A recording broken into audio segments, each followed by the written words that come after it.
మొత్తం చివరి గింజ వరకు కూడా కొనుగోలు చేసిన 3 రోజుల పైసలు వేసినాం.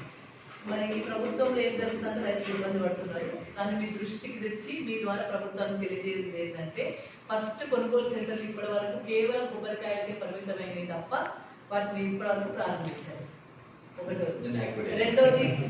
రెండోది ఇప్పటి వరకు రైస్ మిల్స్ కూడా వాటికి అలాట్ చేయలేదు. ఏ సెంటర్ నుండి ఎటు రైస్ మిల్క్ కొట్టాలనేది కూడా అలాట్ చేయలేదు.